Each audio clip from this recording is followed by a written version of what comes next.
Fala galera, seguinte, dando continuidade aí nas questões relativas ao período republicano, né, ao Brasil República, na fase que a gente chama, que a gente denomina de República Velha, né, ou seja, que vai desde o golpe da República, desde a expulsão da família real e a crise da monarquia, até a Revolução de 30, com a chegada do Vargas no poder.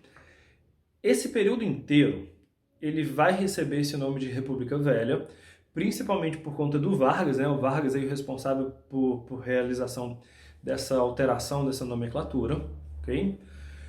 E como a gente já havia começado, como a gente já havia apresentado algumas características, essa fase da República Velha, ela tem divisões internas, né? A primeira delas é a fase da República das Espadas, onde a gente tem aí os nossos dois primeiros governantes como militares, mas é a partir da eleição do Prudente de Moraes e principalmente a partir do governo de Campos Salles, é onde a gente tem a instauração, né, onde o modelo oligárquico, que vai receber o nome aí dessa segunda divisão interna, República Oligárquica ou República do Café com Leite, né, o outro apelido, ela vai se tornar mais efetiva, beleza? Então, o que a gente tem?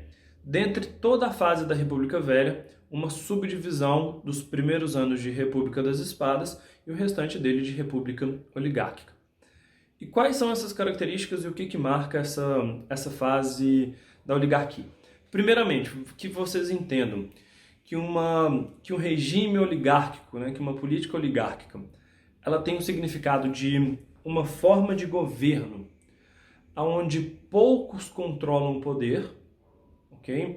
Ela não é uma democracia plena, ela não é um governo republicano pleno, onde todo cidadão, onde toda a população possuem direitos universais. O que marca uma república oligárquica é justamente o contrário, ou seja, o poder na mão de um pequeno grupo. E no caso do Brasil, essa condição, né, quem vai assumir esses interesses e quem vai controlar não só a esfera federal, né, não é só a presidência, mas todo o controle político, né, tanto nos estados, quanto nas prefeituras, quanto nem a sub-região dentro de uma cidade, mas que vai adquirir o poder de mando, né, o poder de juntar todas as ordens, vão ser justamente essa elite agrária, né? São o que nós chamamos de coronéis. Por favor, não confundam coronel com a figura militar, né? Com a figura dentro do exército. O coronel aqui, ele está muito mais ligado a um indivíduo que possui o poder de mando, ou seja, ele é essa autoridade econômica, geralmente um grande fazendeiro da região. Em determinados casos pode haver mais de um, né? Ou seja, existe aí grandes produtores, com um amplo destaque para a figura do Sudeste, dos grandes barões do café, ou seja, dos grandes produtores de café paulista, né? De todo o país, né, do Brasil inteiro, o grupo que mais possui dinheiro, o grupo que mais possui recurso e logo o maior controle do poder vão ser justamente os cafeicultores de São Paulo, certo? E dentro desse modelo, eu preciso que fique claro que a gente tem que trabalhar com uma série de interesses particulares, né? Porque a partir de agora, esse grupo, essa categoria de produtores rurais, agroexportadores, ela vai passar a olhar para o seu interesse.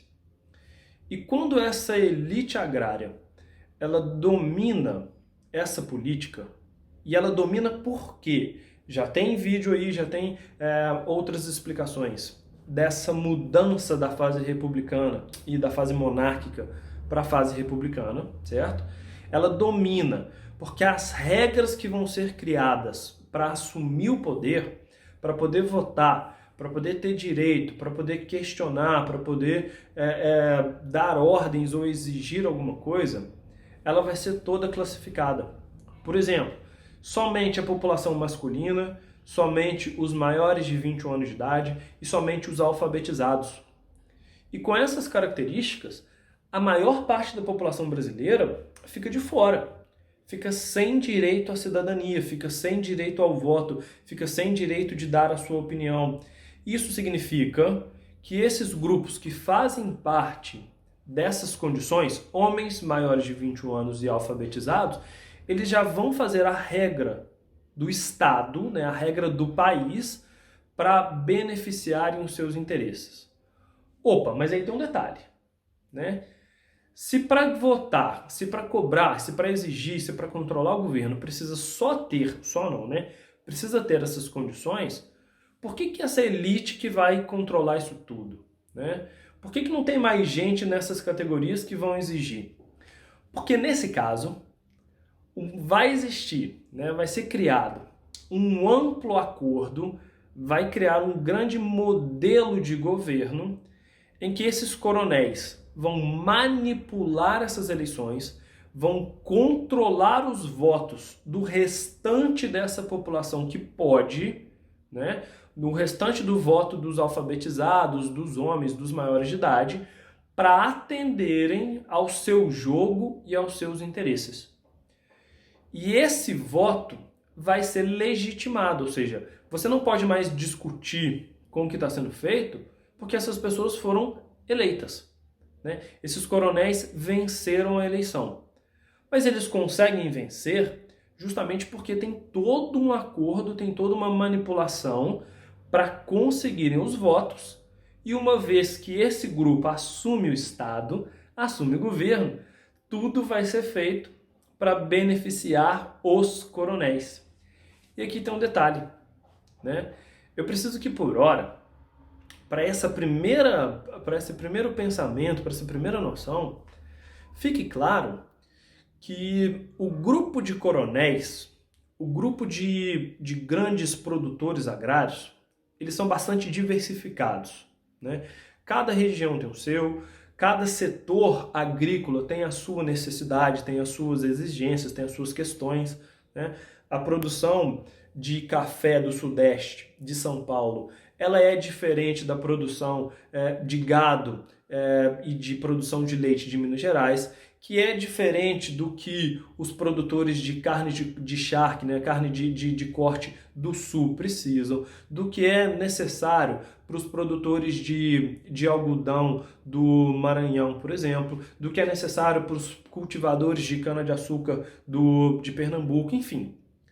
Cada região agrária, cada elite agrária tem os seus problemas, tem os seus interesses, tem as suas questões. E dentro desse universo todo, duas categorias, dois estados vão começar a se destacar.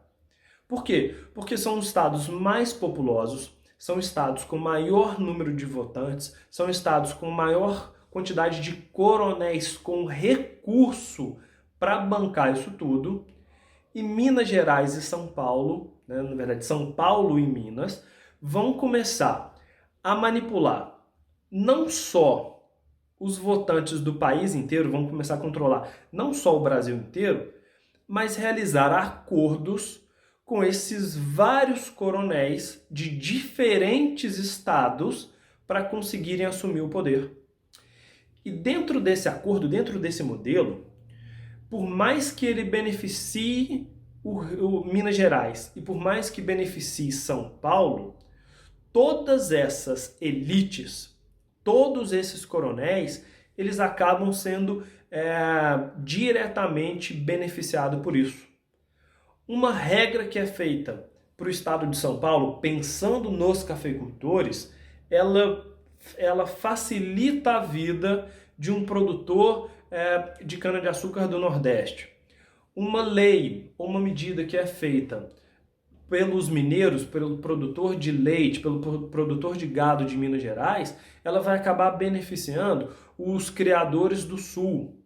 Então, por mais que as regras elas sejam específicas, né, elas sejam pensadas por uma elite de determinada região, elas acabam beneficiando a de outros, né? Ou seja, você controlar o seu camponês, você impedir o pequeno proprietário de ganhar força, você conseguir pagar aí por lei baixos salários ou exigir muito trabalho dos seus camponeses, né, de quem é o trabalhador rural, isso tudo beneficia toda essa elite agrária, né? São eles que controlam o governo federal, são eles que controlam os governadores, né, os presidentes de cada estado, são eles que controlam as prefeituras, são esses coronéis que controlam os juízes, os delegados de polícia, ou seja, esse grupo tem tanto poder nas suas mãos que eles vão utilizando isso para atender os seus próprios interesses.